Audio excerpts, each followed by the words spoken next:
영광과 하나님의 이름을 구하는 기도이고, 뒤에 나오는 세 가지의 기도는 사람의 필요를 위한 기도라고 할 수 있는데, 그 첫 번째 기도가 우리가 지난주에 같이 살펴봤던 말씀과 같이 11절에 오늘 우리에게 일용할 양식을 주시옵고 하면서 양식을 구하는 기도라고 할 수 있습니다. 그리고 이 양식을 구하는 기도에는 그냥 단순하게 하나님 내 필요한 거 주세요, 그것을 말하는 것이 아니라 세 가지의 의미가 있다고 했습니다. 그래서 첫 번째는 하나님의 사랑이죠. 하나님은 세상 만물을 창조하셨고 은하 우주 만물을 만드셨죠. 그 가운데 우리가 보고 있는 이 지구, 우리가 살고 있는 유일한 생명체가 있는 지구는 전체 우주의 공간의 크기에 비하면은 하나의 점과 같겠죠. 그렇지만 그럼에도 불구하고 그 많은 공간들 속에서 오직 지구에만 하나님의 형상을 닮은 자들이 산다라고 하는 것, 그리고 우리 사람을 하나님의 형상을 따라 지으시고 우리에게 구원을 주시고 자녀 삼아 주셨다고 하는 것은, 그리고 우리의 일용할 양식 그 아주 하찮은 것에도 하나님이 관심을 가지고 계시다고 하는 것은 하나님의 사랑이 얼마나 위대한가를 우리에게 보여주는 그런 말씀이라고 할 수 있습니다. 그리고 두 번째, 이 일용할 양식을 주시옵고라는 것은 이 마태복음 뒤에 나오는 6장 31절과 32절과 모순이 된다 그랬습니다. 그래서 들풀도 하나님이 먹이시고 입히시고 하나님은 우리의 모든 먹을 것과 필요를 아시기 때문에 이런 걸 구하지 말아라, 그런 거 구하는 것은 다 이방인들이 구하는 것이다 라고 하면서 일용할 양식을 주시옵고라고 하는 내용과 정반대의 이 말씀을 다시 하시는 것은, 이것은 단순하게 우리에게 일용할 양식을 달라고 하나님께 필요를 구하는 것이 아니라 매일매일 한 끼 먹을 양식을 구하듯이 매일매일 하나님과 함께 하나님 앞에 기도하면서 하나님과의 친밀한 동행을 할 것을 우리에게 말씀하는 것이죠. 그래서 제가 말씀드리듯이 늘 신앙은 결과가 아니라 이 과정이라고 할 수 있습니다. 신앙의 본질과 제일되는 목적은 하나님과 함께 걸어가는 것이지 결과물을 내가 나타내는 것이 신앙이 아니라고 했습니다. 교회는 실적을 나타내는 것이 아니라 하나님을 더 알게 하고 하나님과의 관계를 위해서 그것을 성도에게 알려주는 것이 바로 교회와 또한 목회자의 사명이라고 할 수 있겠죠.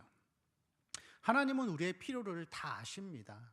우리의 머리털까지도 세신 바 되신 하나님이신데 우리의 필요를 다 아시는데 단순히 내 필요를 달라고 구하라는 것이 아니라, 신앙은 내가 필요한 것을 하나님께 구하는 것이 아니라 매일매일 기도하는 삶을 통해서 작은 부분까지 하나님 앞에 아뢰면서 하나님과 함께 발맞추어 걸어갈 것을 우리에게 요청하는 것이 바로 그 기도의 내용이라고 할 수 있겠죠. 그리고 세 번째, 이 일용할 양식을 주시옵고라고 하는 것은 일용할 양식조차도 하나님 앞에 구할 만큼 매사 모든 순간을 다 하나님 앞에 철저히 의지하는 삶을 살아야 할 것을 말씀하고 있습니다. 세상은 울부짖는 사자와 같이 사탄 마귀가 그리스도인들을 그리스도인답게 살지 못하게 만들려고 길을 쓰고 있습니다.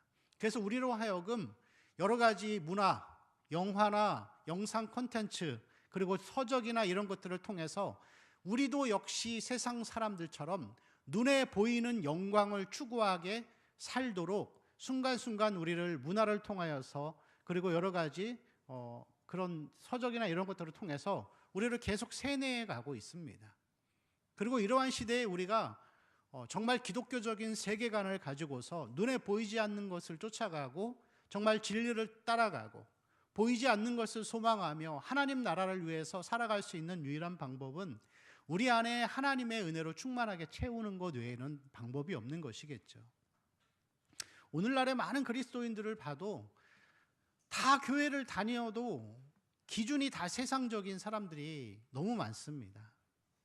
그리스도인다운 삶, 믿음으로 보이지 않는 것을 쫓아가고, 그리고 정말 하나님에 대한 관심과 예수 그리스도를 더욱더 알기를 원하는 그런 마음보다 교회를 다니면서 눈에 보이는 영광과 자기 안위와 자기의 이익을 위해서 하나님도 이용하는 이 시대에, 그것은 정말로 우리가 얼마나 세상에 세속화에 물들어 있고 잘못된 것을 추구하고 있는가를 우리에게 보여주고 있는 것이죠. 그래서 이렇게 일용할 양식을 주시옵고라고 하는 이 기도는 하나님만을 철저히 의지하고 매일매일 하나님의 가치관을 가지고서 성경적인 목적과 이 기독교적인 세계관을 가지고 살아갈 것을 우리에게 말씀하는 그런 기도라고 할 수가 있습니다. 그리고 두 번째, 오늘 우리가 살펴보는 이 기도의 제목은 우리 죄를 사하여 주시옵고라고 하면서 죄사함에 대한 부분들을 두 번째로 예수님께서 말씀하고 있습니다. 여기서 죄를 사함받는다라고 하는 것은 회개한다라는 뜻이겠죠. 그리고 이 회개한다라는 것은 무엇을 회개하는 거냐면은 죄의 책임과 죄의 세력에 대해서 회개하는 것이죠.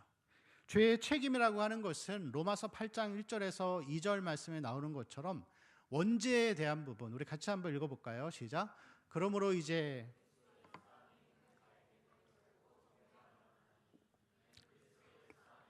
생명의 성령의 법이 죄와 사망의 법에서 너를 해방하였습니다. 자, 우리는 죄의 책임, 원죄에서 해방을 받은 자들입니다. 죄의 책임, 과거적인 구원에서 우리는 해방을 받은 사람이죠. 그래서 그리스도 예수 안에 있는 생명의 성령의 법이 죄와 사망의 법에서 너를 해방하였다 하면서 하나님은 예수 그리스도를 통해서 우리에게 과거에 지은 죄, 현재의 죄, 미래의 죄를 다 해결하셨습니다. 그리고 두 번째, 우리를 이 죄의 세력, 이것을 현재적인 구원이라고 하는데, 자, 요한일서 1장 8절에서 10절까지 보면 우리 같이 읽겠습니다. 시작. 만일 우리가 죄가 없다고 말하면 스스로 속이고 또 진리가 우리 속에 있지 아니할 것이요 우리 죄를 사하시며 우리를 모든 불의에서 깨끗하게 하실 것이요 만일 우리가 범죄하지 아니하였다 하면 하나님을 거짓말하는 이로 만드는 것이니 또한 그의 말씀이 우리 속에 있지 아니하니라. 아멘. 자, 우리는 죄의 책임에서 해방이 되었어요. 그래서 과거적인 구원, 칭의에서 우리는 이제 해결을 받았지만, 여러분, 우리가 죄의 과거, 현재, 미래의 죄를 예수 그리스도의 십자가의 보혈로 다 용서를 받았지만, 그래서 우리는 의인이지만, 그럼 여러분 의인인데 죄 안 짓고 살아요? 매일 죄 짓죠. 이거 자범죄라고 하는 것입니다. 우리가 읽었던 요한일서 1장 10절의 말씀처럼 죄를 자백하는 것이죠. 그래서 우리는 매일매일 하나님 앞에 회개하는 삶을 살아야 되는 거예요. 구원받았지만 현재적으로 구원받고 있는 중이에요. 우리는 과거에 구원을 받았지만 예수를 믿고 마음으로 믿고 의에 이르러 구원을 받았지만 현재에서도 여전히 구원받고 있는 중이죠. 그래서 회개하는 것이 우리의 삶의 중요한 기도의 제목이 돼야 하는 거예요. 자, 이 회개에는 이 죄를 사하여 주시옵고라고 하는 이 회개에는 특징이 있습니다. 두 가지의 특징이 있는데, 첫 번째는 이 회개의 특징은 현재 진행형이라고 할 수 있습니다. 우리는 과거, 현재, 미래의 죄에서 다 구원받았지만, 그렇지만 동시에 우리는 매일매일 죄를 짓고 있는 거예요. 요한복음 13장 말씀을 보면은 예수님이 제자 12명을 앉혀놓고서 발을 닦아주십니다. 근데 발을 닦고 있는데 이 발을 닦는 그 가운데에서 베드로가 이렇게 이야기를 하는 거예요.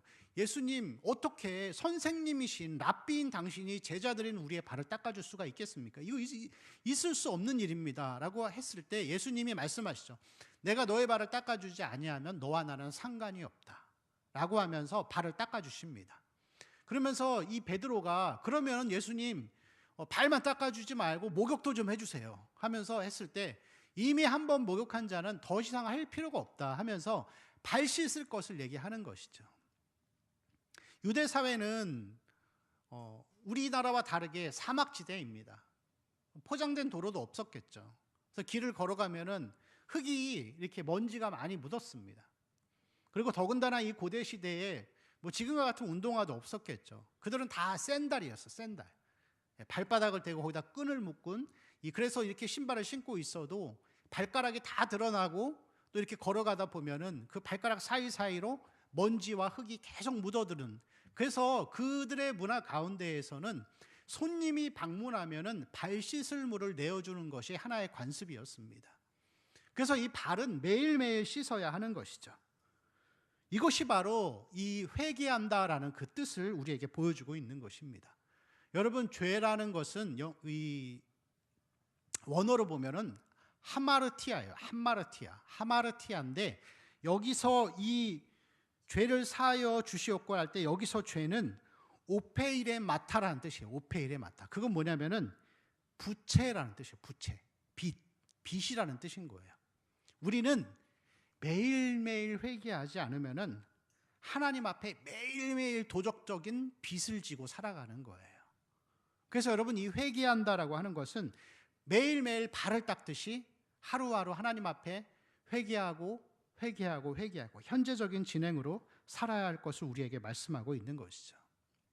그리고 두 번째, 이 회개의 특징은 부정성입니다. 부정성. 여러분, 이 회개한다라고 하는 것은 나는 죄인이다라는 것을 고백하는 것이죠. 그리고 이 죄라는 것은, 죄인이라고 하는 것은 예수를 죽인 살인자다라는 그것을 우리에게 말씀하고 있는 것입니다. 별로 그렇게 유쾌한 얘기가 아니죠. 죄를 회개한다라고 하는 것은 내가 죄인임을 고백하고 나는 살인자다, 이것을 고백하는 것입니다. 오늘날 이 시대는, 우리가 살고 있는 이 시대는 포스트 모더니즘의 시대입니다. 상대주의, 다원주의죠. 이 포스트 모더니즘 사회의 특징은 하나는 상대주의고 하나는 다원주의입니다. 그래서 종교 다원주의를 추구하기 때문에 너도 신이고 나도 신이에요. 그래서 교회를 다니나 절을 다니나 어디를 다니나 다 구원받을 수 있다라고 생각하고, 목적지는 산 꼭대기지만 올라가는 이 길은 다양하다라고 하면서 어디에나 구원이 있고, 우리 기독교, 예수를 믿는 자들을 가리켜서 독단주의라고 그렇게 표현을 하고 있습니다. 그리고 두 번째, 이 종교다원주의의 특징은 상대성이죠. 상대성. 절대 진리가 없는 거예요. 너도 진리고 나도 진리가 되는 거예요. 우리는 이 성경만을 진리라고 얘기하고 이것만 변하지 않는 것이라고 고백하죠. 그게 교회이고 그게 기독교인데, 오늘날의 이 시대는 너도 진리고 나도 진리가 되는 거예요. 너가 말하는 것도 옳고 내가 말하는 것도 옳고, 그래서 성경만이 진리가 아니라 누구나 내가 생각하고 내가 옳다고 믿는 게 진리가 되어버린 시대가 되었습니다. 그리고 이러한 시대에 그러한 현상들이 나타나죠. 동성애. 하나님이 정해놓으신 기준이 있어요. 남자, 여자. 남자는 여자와 사랑하고 여자는 남자와 사랑해야 되는데 그냥 너가 생각하는 게 진리가 되는 거예요. 그래서 여자끼리도 사랑하고 남자끼리도 사랑하는 거죠. 그리고 그러한 현상 가운데 나타나는 것 중에 하나가 그런 거죠. 욜로족, 욜로. 좋게 말하면 자기 행복이고 나쁘게 말하면 원죄죠, 원죄. 나 하고 싶은 대로 하면서 살아가는 것. 그리고 이러한 이 상대주의는, 절대 진리가 없는 이 시대에는 모든 사람들이 작은 신이기 때문에 너가 말하는 것도 옳고 너가 말하는 것도 옳은 거예요. 그러면서 사람을 하나의 신적인 존재로 자꾸 표현하는 거예요. 내가 생각하는 게 옳으니까. 그러니까 여러분, 우리를 가리켜서 이 종교다원주의나 이 포스트 모더니즘 시대는 너가 생각하는 게 최고다. 너는 뭐든지 할 수 있다. 사람을 계속해서 높여주는 것을 하는 거예요. 높여주는 거예요. 너는 죄인이다라고 하는 복음과는 정반대가 되는 것이죠. 그리고 교회도 그렇게 만들고 있어요. 하나님은 너를 위해 존재하신다. 너의 가치를 발견해라. 당신은 사랑받기 위해 태어난 사람. 그런 찬양은 없잖아요. 당신은 고난받기 위해 태어난 사람. 다 긍정적인 거잖아요. 긍정적. 나쁘다는 게 아닌데, 여러분, 균형이 무너지고 세속주의가 교회에 들어와 버리니까 사람도 다 긍정적인 것만 좋아하는 거예요. 교회에 대한 설교 뭐 이런 것도 별로 안 좋아하는 거죠. 그게 여러분 교회의 모습을 잃어버린 것입니다.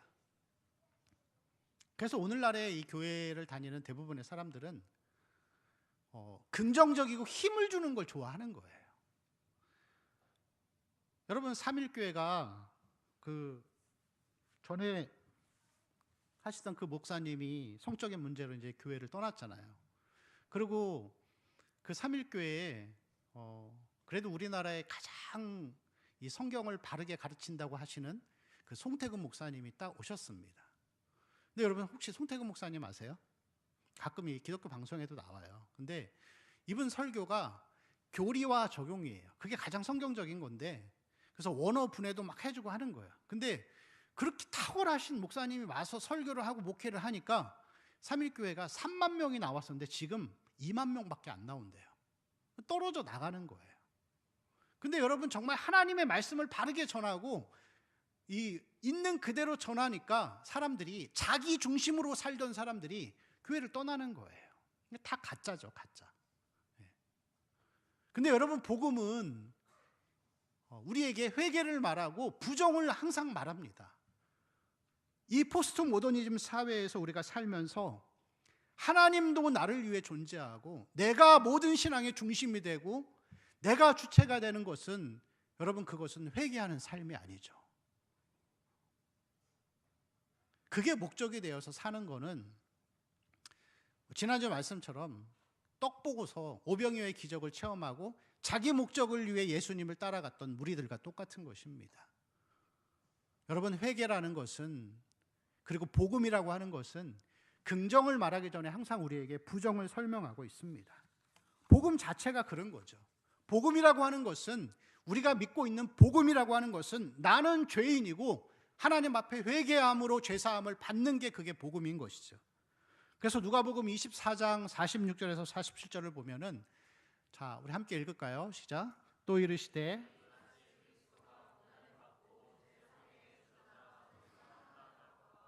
또 그의 이름으로 죄사함을 받게 하는 회개가 모든 족속에게 전파될 것이 기록되었으니 자, 죄사함을 받게 하는 회개가 전파되기 시작된다. 그게 복음인 거예요. 그래서 여러분 교회는 하나님은 당신을 사랑하십니다 라고 시작하면 안 되는 거예요. 너는 죄인이다 라부터 시작이 돼야 돼요. 그게 싫으면 교회에 있으면 안 되죠. 자, 사도행전 2장 37절에서 38절도 동일한 말씀을 우리에게 보여줍니다. 같이 읽을까요? 그들이 이 말을 듣고 마음에 찔려 베드로와 다른 사도들에게 물어 이르되 형제들아 우리가 어찌할꼬 하거늘 베드로가 이르되 너희가 회개하여 각각 예수 그리스도의 이름으로 세례를 받고 죄 사함을 받으라. 그리하면 성령의 선물을 받으리니. 똑같죠? 회개하여 세례를 받고 죄 사함을 받으라. 그거 복음을 선포한 거잖아요. 그러고 나면은 뭘 받는다? 성령의 선물을 받는 거예요.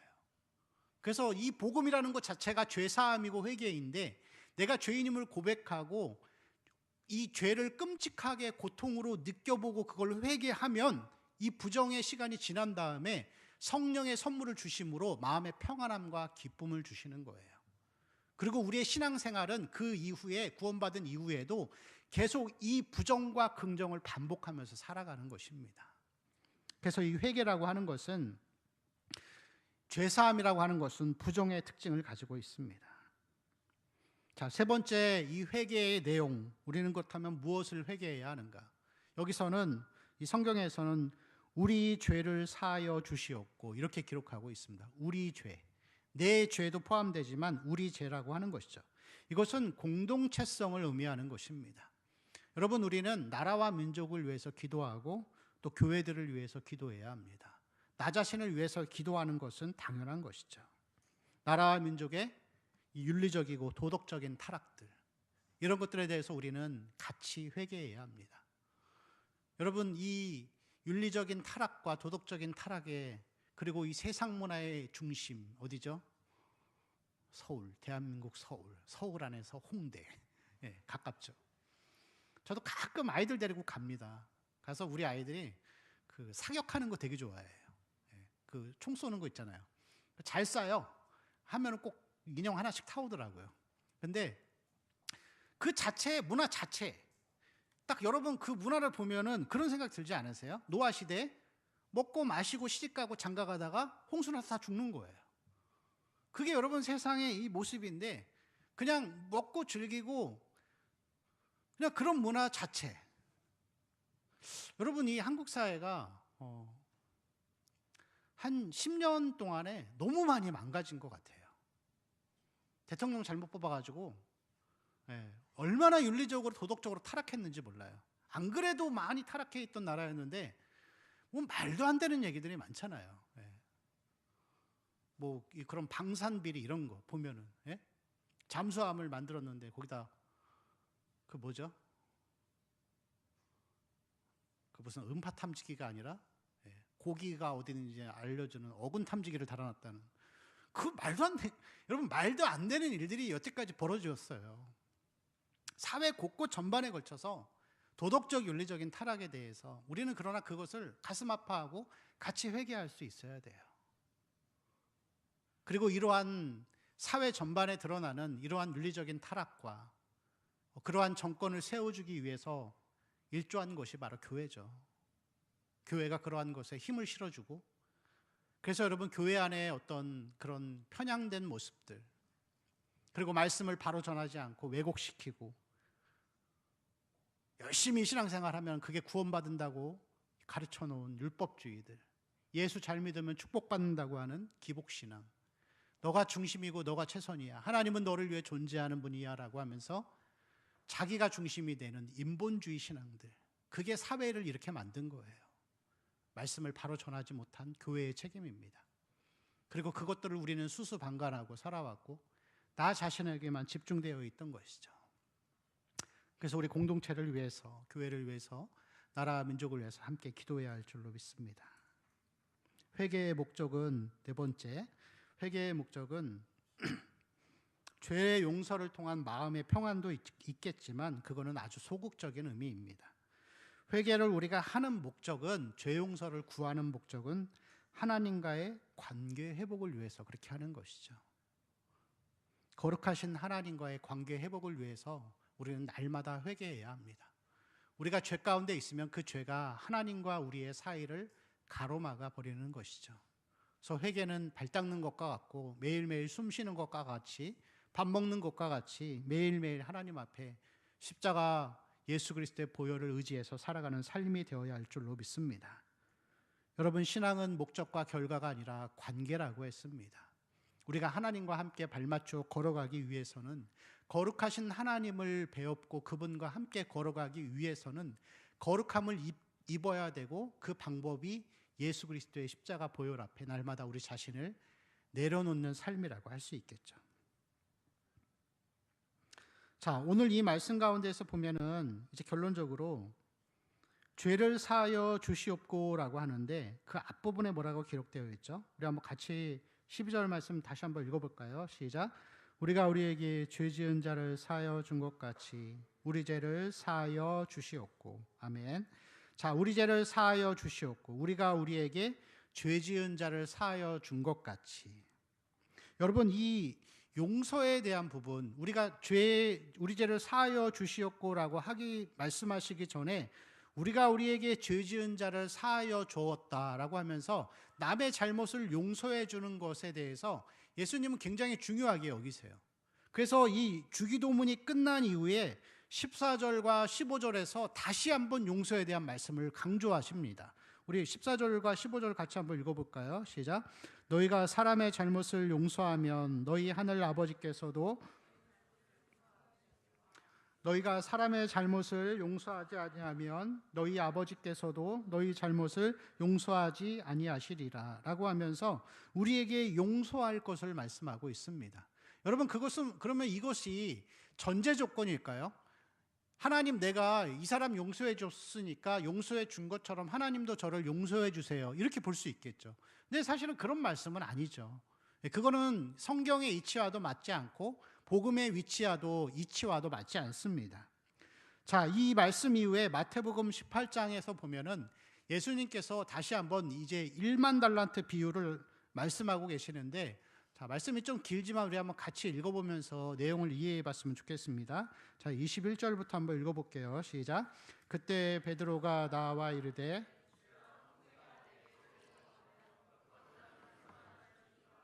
일곱 번까지 하오리이까. 예수께서 이르시되 내게 이르노니 7번뿐 아니라 7번을 70번까지라도 할지니라. 그러므로 천국은 그 종들과 결산하려 하던 어떤 임금과 같으니 결산할 때에 1만 달란트 빚진 자 하나를 데려오매 갚을 것이 없는지라 주인이 명하여 다 팔아 갚게 하라 하니 그 종이 엎드려 절하며 이르되 내게 참으소서 다 갚으리이다 하거늘 그 종의 주인이 불쌍히 여겨 놓아 보내며 그 빚을 탕감하여 주었더니 그 종이 나가서 자기에게 100데나리온 빚진 동료 한 사람을 만나 붙들어 목을 잡고 이르되 빛을 갚으라 하매 그 동료가 엎드려 간구하여 이르되 나에게 참아주소서 갚으리이다 하되 허락하지 아니하고 이에 가서 그가 빛을 갚도록 옷에 가두거늘 그 동료들이 그것을 보고 몹시 딱하게 여겨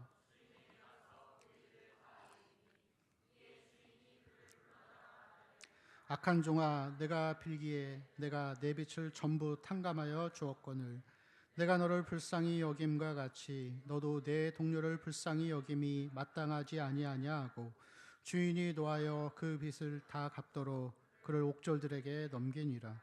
너희가 각각 마음으로부터 형제를 용서하지 아니하면 나의 하늘 아버지께서도 너희에게 이와 같이 하시리라. 아멘. 자, 35절 마무리하면서 비슷한 말씀을 하시죠. 너희가 마음으로부터 형제를 용서하지 아니하면 나의 하늘 아버지께서도 너희에게 이와 같이 하시리라 하면서 용서하는 것이 전제 조건처럼 보여집니다. 근데 여러분 사실은 이것은 이 1만 달란트 비유는 하나님이 우리를 용서하시는 복음의 사건을 우리에게 말씀하고 있어요. 여러분 1만 달란트면은 무게가 얼마가 되죠?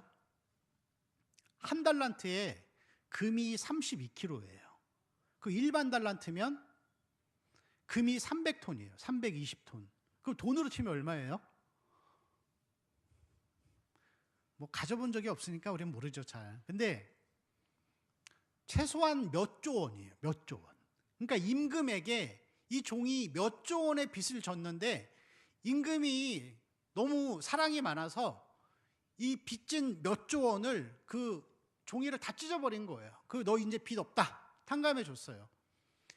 이 용서를 받고 탕감을 받은 이 종이 임금 앞에서 나와서 길을 가다가 자기한테 빚진 사람을 만난 거예요.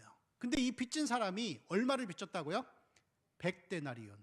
한 데나리온이 하루 노동자의 품삯이에요. 그럼 우리나라 돈으로 봤을 때 하루에 일당을 10만 원을 받는다고 치면은 100데나리온이면 얼마죠? 1000만 원이죠. 몇 조 원을 탕감을 받았는데 자기한테 1000만 원 빚진 사람이 돈을 안 갚는다고 길에서 욕하고 때리고 하면서 옥에 가둬버린 거예요. 용서하지 않고. 그러니까 이 소식을 들은 임금이 화가 나서 다시 부른 거예요. 너 또라이냐? 하면서 감옥에 다시 가둬버린 거예요. 여기서 여러분 임금은 하나님이에요. 그리고 이 탕감받은 종은 우리예요. 여러분 복음은 뭐죠? 죽음을 해결받고 영생을 받는 거잖아요. 그걸 누가 하셨죠? 아무도 못해요. 사람이 지어서 선악과를 따먹어서 죽음에 이르렀으면 하나님은 거룩하시고 공평하시기 때문에 동일하게 사람이 죽음을 해결해야 돼요. 근데 사람이 죽음을 해결을 못하니까 하나님이 아들이 예수가 사람의 몸을 입고 와서 우리를 위해서 모든 율법을 100% 만족시키고 다 지키심으로 구원을 완성하신 거예요. 십자가의 죽으심을 통하여서. 그리고 우리는 그냥 입으로 예수님 믿습니다. 그러면 구원이 완성되는 거예요. 그런 게 어디 있어요, 여러분? 그게 하나님 은혜이고 복음이잖아요. 1만 달란트가 아니라 그 이상을 우리는 다 탕감을 받은 거예요. 그리고 여러분 복음이라고 하는 것은 내가 죄사함을 위해 회개하고 기도한다라고 하는 것은 나는 하나님의 용서를 매일매일 받고 있는 사람이다, 이걸 얘기하는 거예요. 70번씩 7번이라도 여러분 7 곱하기 70을 얘기하는 거잖아요. 490번을 말하는 게 아니라 성경에서 7이라는 숫자, 10이라는 숫자는 완전수를 얘기하는 거예요. 하나님은 우리가 하나님 앞에 언제든지 나가면은 100%다 용서해 주세요. 매일매일 회개를 해도. 근데 여러분 그 용서를 경험한 사람이 당연히 여러분 옆에 있는 지체가 나한테 잘못을 했을 때 용서해 줄 수 있는 거예요. 그래서 이 말씀은 뭐냐면은 내가 저놈을 용서해 줬으니까 하나님도 저 용서해 주세요, 이게 아니라 우리는 하나님의 용서를 과거에 경험했기 때문에 누구든지 용서할 자세를 가지고 살아야 할 것을 이야기하는 거예요. 전제물이 아니라 구원의 결과를 우리에게 보여주고 있는 것이죠. 그래서 여러분 항상 이 말씀 안에는 우리 죄를 사하여 주시옵고라는 이 기도의 제목 안에는 교회와 성도는 용서와 사랑의 공동체가 되어야 할 것을 우리에게 말씀하고 있는 것이죠. 이해가 되시죠? 근데 여러분, 전제 조건이 있어요. 뭐냐면은 이 예수님께서 이 마태복음 18장에서 일반 달란트의 비유를 하시기 전에 무슨 말씀을 하시냐면은 내 형제가 죄를 범하거든 가서 권고해라. 그래도 듣지 않으면 두세 사람 같이 가서 또 한 번 권고해라. 그래도 듣지 않으면 교회가 가서 권고해라. 여러분, 뭐냐면은 용서한다라고 하는 것은 이 사람이 잘못을 인정할 때만 용서하는 거예요. 그게 전제 조건이에요, 여러분. 이 사람이 나한테 잘못을 구할 때 내가 용서를 해줄 수 있는 거예요. 여러분, 예수님이 십자가에서 죽으시기 전에 그렇게 외치시잖아요. 주여 저들의 죄를 사하여 주옵소서. 자기들이 하는 짓을 알지 못하나이다. 용서해 준 게 아니에요, 여러분. 그거는 용서해 준 게 아니라 용서를 바라는 기도인 거예요. 그래서 여러분, 하나님은 무조건적으로 다 용서하시는 것이 아니라 그 잘못을 인정하고 하나님 앞에 나아오는 자들만 용서를 해주시는 거예요. 그게 하나님의 공의이고 사랑이겠죠. 여러분, 우리는 이 우리 죄를 사하여 주시옵고 우리가 우리에게 죄 지는 자를 사하여 준 것까지 더 쉽게 풀어내면 이런 기도입니다. 하나님, 매일매일 저를 용서해 주세요. 그리고 또 매일매일 제가 용서하는 삶을 살게 해주세요. 그게 여러분 이 기도의 이 본질이겠죠. 내가 복음으로 용서를 받았으니까 남도 용서하며 살게 해주세요. 근데 여러분, 이 복음을 경험하고 죄 용서와 중생과 희심을 경험한 사람은 용서 안 하고 살 수 없어요. 용서하게 돼 있어요. 힘들어도. 근데 여러분, 중요한 거는 뭐냐면은 여러분은 어떨지 모르겠는데 저는 그런 생각이 들어요. 저는 분명하게 중생과 회심을 경험을 했어요. 하나님의 그 죄에 대해서 생각나게 하셔서 몇 개월 동안 정말 너무 힘들게 살았던 적이 있었어요. 그리고 그 시간이 지나고 하나님의 회심을 경험하고 그 사랑이 얼마나 위대한지를 경험했어요. 그리고 다 용서할 수 있는데 용서할 마음을 가지고 있어요. 근데 저도 용서가 안 되는 게 있어요. 그게 뭐냐면은 하나님 말씀을 말씀 그대로 전하지 않는 사역자들을 보면 용서가 안 돼요. 그리고 말씀을 이용하고 자기 식대로 적용하고 그것을 고의로 그렇게 하는 사람들을 보면은 저는 용서가 안 돼요.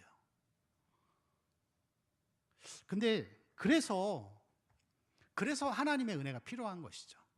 그래서 여러분, 용서를 경험해도 용서가 안 되는 부분들이 있는데 여러분도 그럴 거예요. 그래서 오늘 이 본문의 기도의 제목은 뭐냐면은 그것조차도 용서할 수 있도록, 그리고 내가 누군가에게 용서하지 못할 상황이 생기지 않도록 하루하루 매일매일 예수 그리스도의 십자가를 붙들고 의지하며 나아가기를 바라고 기도하라라고 하는 것을 우리에게 말씀하고 있는 것입니다.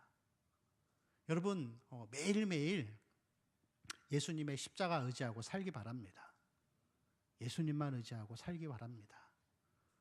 모든 상황들이 우리가 하나님을 향하여 적대감을 갖게 하고 때로는 남을 용서하지 못하는 그런 미운 마음과 시기와 질투를 심어주는 것이 그게 사단의 전략 중에 하나입니다. 우리 죄를 사하여 주시옵고라고 하는 이 기도와 같이 여러분 매일매일 하나님 앞에 용서를 경험하며 살기를 바랍니다. 그리고 그 용서를 남에게도 동일하게 적용할 수 있는 그런 삶이 될 수 있도록, 그게 잘 안 되기 때문에 우리는 날마다 십자가만 의지하면서 살아야 하는 것이죠. 잠들기 전에도 또 길을 걸어갈 때에도 분주하고 기도할 시간이 없을 때에도 항상 십자가 의지하고 예수의 보혈로 나를 덮어주시옵소서. 그렇게 기도하면서 살아가는 우리 모든 성도들과 청년들의 삶이 되시길 축원합니다. 우리 찬양하고 기도하겠습니다.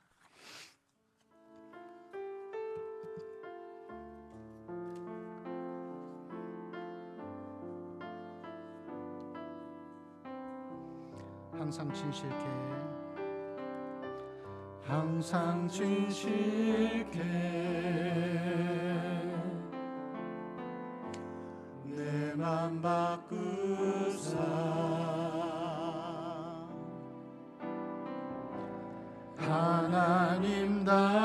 하나님답게 하여 주소서. 항상 진실케 항상 진실케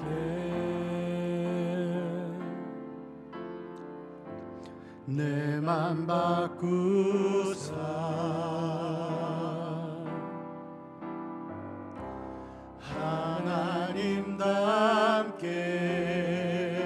하나님답게 하여 주소서. 주는 토기장이 주는 토기장이 나은 진을 날 믿으소서.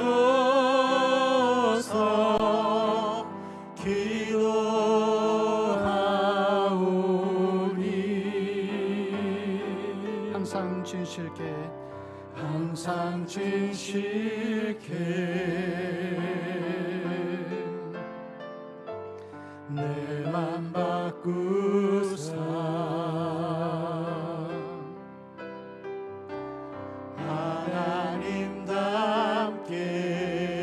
하나님답게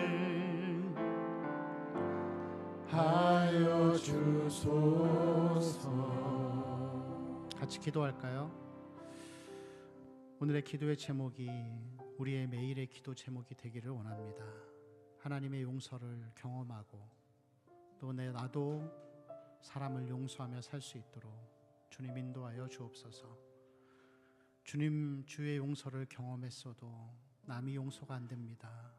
그래서 우리는 십자가의 보혈과 그 은혜가 필요합니다. 날마다 예수 그리스도의 십자가 붙들고 살아갈 수 있도록 하나님 우리를 인도하여 주옵시고 날마다 하나님 그 은혜 가운데 살게 하여 주옵소서. 우리 다 같이 한번 통성으로 기도하겠습니다. 하나님 아버지, 우리의 매일의 삶 가운데에서 하나님의 용서를 경험하게 하여 주시옵소서. 매 순간 우리는 하나님 앞에 범죄하며 살아갑니다. 매 순간 우리는 하나님 앞에 죄인으로서 살아갑니다. 우리를 긍휼히 여겨주시옵시고 우리를 불쌍히 여겨주시옵시고 예수 그리스도의 십자가의 보혈로